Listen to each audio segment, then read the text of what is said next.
वंदे मातरम। नमस्कार, जय श्री राम।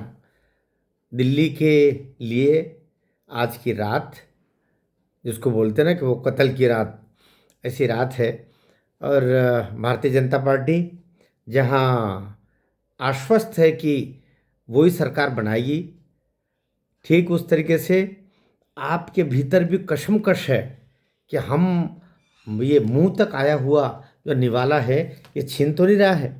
दोनों अपने अपने तरीके से लगे हुए हैं। जितने भी सर्वे आए हैं वो आपके सामने हैं। सर्वेज की विश्वसनीयता भी अपनी जगह है और अविश्वसनीयता भी अपनी जगह है। बात केवल सर्वे की विश्वसनीयता अविश्वसनीयता की नहीं है, व्यक्ति की विश्वसनीयता और अविश्वसनीयता की है। क्या कारण है? क्या 2014 के समय का अरविंद केजरीवाल आज भी वही अरविंद केजरीवाल है? अविश्वास आप पार्टी पर गया है खत्म, या अरविंद केजरीवाल पर हुआ खत्म? इसलिए दिल्ली की जनता भाई दिल वाली है तो दिमाग वाली भी है, और दिल नीचे रहता है, दिमाग ऊपर रहता है। वो दिल से 10 साल तक उस व्यक्ति को कहीं पालते रहे, पोसते रहे, चारे लगते रहे, उसके अनुसार काम करते रहे, लेकिन अब दिमाग के इस्तेमाल का समय है। और ये दिमाग का इस्तेमाल करके जैसी सूचनाएं मुझ तक भी आ रही है कि अरविंद केजरीवाल कल एक तरीके से राजनीतिक संन्यास जैसी स्थितियां होगी, और इसका सबसे पहले विद्रोह कोई कहीं से होगा तो पंजाब से होगा। आप देख लेना, कल शाम से ही जो भगवंत मान हैं वे क्या रूप दिखाते हैं। और अरविंद केजरीवाल आज ही जो एसीबी और सब एंटी करप्शन ब्यूरो भी पहुंच गया है, सब कुछ पहुंच गया। उन्होंने जो बोला ना कि 15-15 करोड़ रुपया दे करके और हमारे कुछ उम्मीदवारों को अभी से जिनके जीतने की संभावना उनको खरीदने के लिए बोलियां लगाई जा रही हैं, उनको मंत्री पद। और ये बीजेपी वो बीजेपी नहीं है जो 15 साल पहले आपको बर्दाश्त कर लेती थी, या अरविंद केजरीवाल की छवि भी वैसी नहीं है कि जिन्होंने कहा तो लोग बाग माफ़ कर देते थे कि चलो जी बस करने में बोल दिया, नया नया आदमी राजनीति का। अब तुम बोलोगे तो तुमको घेरा जाएगा।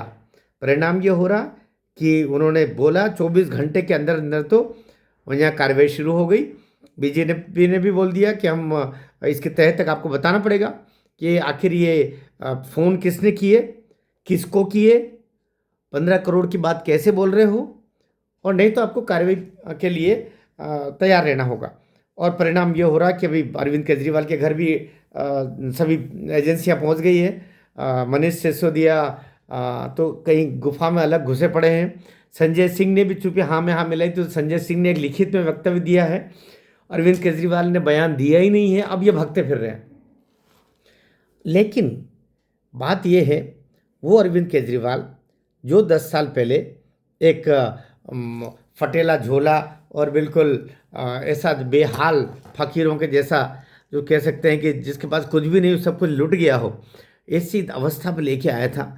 उसने जब अरबों रुपए का शीश महल बना दिया, उसने जब जेल में जाकर के भी सरकार चलानी चाहिए, उसने जब 2 बोतल पर 1 बोतल फ्री की योजना लेकर के आ गए, उन्होंने जब कहीं आ कर के और जब किसी अन्य को बिठाना था तो आतिशी मार लेना को बिठा दिया। सारे लोग अंदर जेल में जा रहे हैं, आ रहे, जेल में जा रहे हैं, आ रहे, करोड़ों रुपया हजम कर गए। वो अरविंद केजरीवाल जिनके पास में वो कहते हैं कि मैंने अगर करोड़ों रुपया लिया तो प्रूफ बताओ, वो अरविंद केजरीवाल जिन्होंने 150 एप्पल के फ़ोन ले करके और फोड़ दिए ताकि उनको प्रूफ न मिल पाए किसी को। और एप्पल की नीति ये है कि वो अपने डाटाज किसी को देता नहीं है, ये उनको पता था एप्पल। इसीलिए ये लोग जो अपराधी प्रवृत्ति के लोग होते हैं, क्षमा करना आप, जो बड़ी अपराधी प्रवृत्ति के लोग होते हैं राजनीति में खास तौर से, वे पकड़ में नहीं आए उसके लिए एप्पल का मोबाइल खरीदते, क्योंकि उनकी जो नीति है वो एप्पल कंपनी वो कभी भी इनको डेटा देगी नहीं, और ये उस डेटा को कोई चुरा सकता नहीं। परिणाम हुआ कि अरविंद केजरीवाल के कहते हैं कि 150 मोबाइल अलग अलग सीमों पर काम पे किए हुए वे उनको बाद में फोड़ दिए जाते हैं, ताकि किसको पैसा दिया, कहाँ दिया, प्रूफ नहीं है। इनको पता है प्रूफ कैसे ख़त्म करना है। ये तो भाई वो यूपीएससी से चयनित होकर के और काम करने वाले मशीनरी के लोग हैं, ये जानते हैं मैग्सेस से पुरस्कार मिला है भाई। ऐसे ही नहीं वो इनकम टैक्स में के डिपार्टमेंट में जाकर के और कहाँ कहाँ तक क्या होता रहा, फिर देखा कि यहाँ मज़ा नहीं है, मज़ा तो राजनीति में है। अब राजनीतिक मज़े लेने आ रहे हैं, लेकिन अब जनता है, जनता भी अपने तरीके से पूरी तरीके से निर्णय कर चुकी है। और जहाँ तक भारतीय जनता पार्टी का सवाल है, भारतीय जनता पार्टी में भी अब लोग सही कहते हैं, दर्द की बात बोल रहे हैं कि भाई साधु आदमी है नरेंद्र मोदी, न आगे कोई न पीछे कोई, जो कुछ कर रहा देश के लिए कर रहा। साधु आदमी है योगी आदित्यनाथ, न आगे कोई न पीछे कोई, जो कुछ करना देश के लिए करना है। लेकिन भाजपा में भी कई ऐसे नेता हैं जिनको अपना घर भरना है, जिनको केवल अपना मुझे क्या मिलेगा, कौन सा पद मिलेगा, कौन सा मंत्रिमंडल मिलेगा, कौन सा मंत्री बनूंगा मैं, कौन सा फलाना मिलूंगा मैं, मुझे क्या क्या मिलना है, केवल अपना घर भरने वाले बीजेपी में भी कोई कम नहीं है, क्षमा करना भाई। इसलिए बीजेपी वालों तुम भी सुधर जाओ। ये बड़े जय श्री राम वंदे मातरम ये बोलने से काम नहीं पड़ेगा भाई। अपनी आत्मा को शुद्ध करो, राष्ट्र के लिए क्या करना वो सोचो। अब तो मतदान हो गया और तुम आ भी रहे हो कल, लेकिन बीजेपी के अंदर जो संघ से पोषित होकर के जो कार्यकर्ता आते हैं वे तो देवतुल्य हैं, लेकिन बाकी जो तुमने कांग्रेसियों को भी घुसेड़ रखे हैं, तुमने अन्य पार्टियों के लोगों को भी अंदर डाल रखे हैं, कई डायरेक्ट जो खाली सत्ता में आ गए बस कुर्ता पजामा और ये सिलवा करके, और कभी शाखा गए कि नहीं गए, कभी संघ का स नहीं जानते हैं, ऐसे लोग भी तुम्हारे अब चूंकि चुनाव खत्म हो गए इसलिए मैं बोल रहा हूँ, अब चुन लो तुम भी। उनको केवल खाना है और अपना बैंक करना है, अपना घर भरना है। इन लोग हाथ जोड़े यार, तुम्हारा तुम भी सुधर जाओ यार। हाँ, और आपका तो निपटारा हो ही गया, आप तो निपट ही गई, और आप निपट गई बहुत अच्छा, क्योंकि ये राष्ट्र के लिए आप पार्टी कलंक है। इसने खजाने खोखले करने की नीतियां बनाई है विदेशों की इशारों पर। ये पूरी पार्टी विदेशी इशारों पर बनी हुई है। 2010-11 में तब से मैं आप कह रहा हूँ, अन्ना हजारे को इसलिए चूस करके अलग फेंक दिया, जैसे आज़ादी के बाद महात्मा गांधी को चूस करके, उनको तो फेंका नहीं था, उनको तो निपटा ही दिया था, लेकिन इनको चूस करके और रालेगढ़ सिद्धि में फेंक दिया। इसलिए अभी बहुत चिंता वाली बात है। बीजेपी आएगी, आए, लेकिन अच्छे लोग को आगे, जो राजनीतिक घराने के लोग हैं, ऐसे लोगों से बड़ी कुर्सियों को बचाया जाना चाहिए। साधु किस्म के मनोहर पर्रिकर जैसे लोग भी हुए हैं यहाँ पर, सुषमा स्वराज जैसे लोग भी हुए हैं यहाँ पर, ऐसे लोग हुए हैं जिन्होंने सब कुछ, जो कई वर्षों तक सत्ता में बड़े पदों पर रहने के बाद में वे साधारणतः अपने झोला झटक करके और घर चले जाते, ऐसे लोग भी सेवाभावी लोग रहे हैं। इसलिए मोदी की परंपरा के, योगी की परंपरा के लोग अगर किसी सत्ता के बड़े शिखर पर अगर मुख्यमंत्री के रूप में बिठाया जाएगा तो सही रहेगा। जो नाम कहीं पर भी कलंकित हैं, ऐसे नामों को बीजेपी वालों मत बिठाना। लोग अभी आपको कुछ नहीं कहेंगे, लेकिन मन में कहीं दुखी होंगे। लोगों के मन का दुख भी देखना। नुपुर शर्मा एक नाम आया था, लेकिन नुपुर शर्मा का लिए शायद संगठन क्या सोच रहा है क्या नहीं सोच रहा है, उनका अपना निर्णय होगा। लेकिन ऐसे लोग जो राष्ट्र के लिए और सनातन के लिए अपने प्राणों की बलि लगाने को तैयार बैठे हैं, ऐसे लोगों को सत्ता के बड़े शिखर पर पहुंचाना चाहिए, बिठाना चाहिए, तो सही रहेगा। अभी ये जानकारी मिल रही है कि बीजेपी ने भी प्लान बी तैयार रखा है।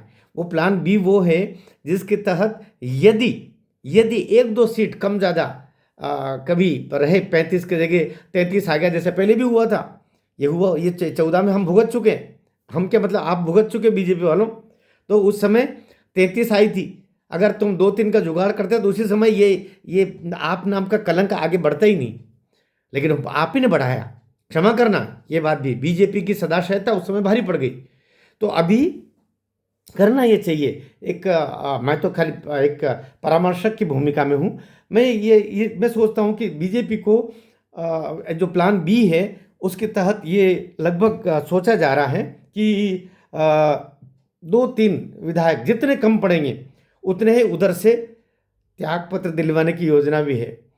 तत्काल वे त्याग पत्र दे देंगे, उतनी सीट के तहत फिर उतने का ही में ही फिर होगा। मान लो 2 का त्याग पत्र उधर दिलवाते हैं तो फिर आपको इधर आपके 34 भी है तो आपका काम चल जाएगा।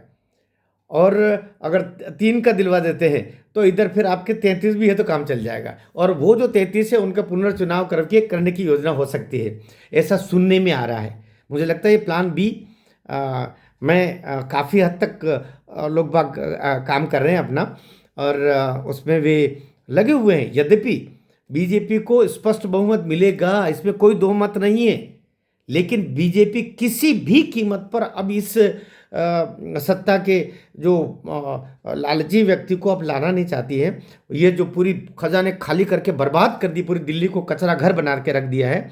दर यार, दिल्ली जो वाशिंगटन डीसी से बेहतर शहर हो सकता था 10 साल में मोदी जी की दृष्टि से अगर चलते तो, लेकिन इसने उसको कूड़ा घर कचरा घर बना करके, और यमुना के श्राप से ये श्रापित व्यक्ति है पार्टी भी और ये केजरीवाल नाम का व्यक्ति भी।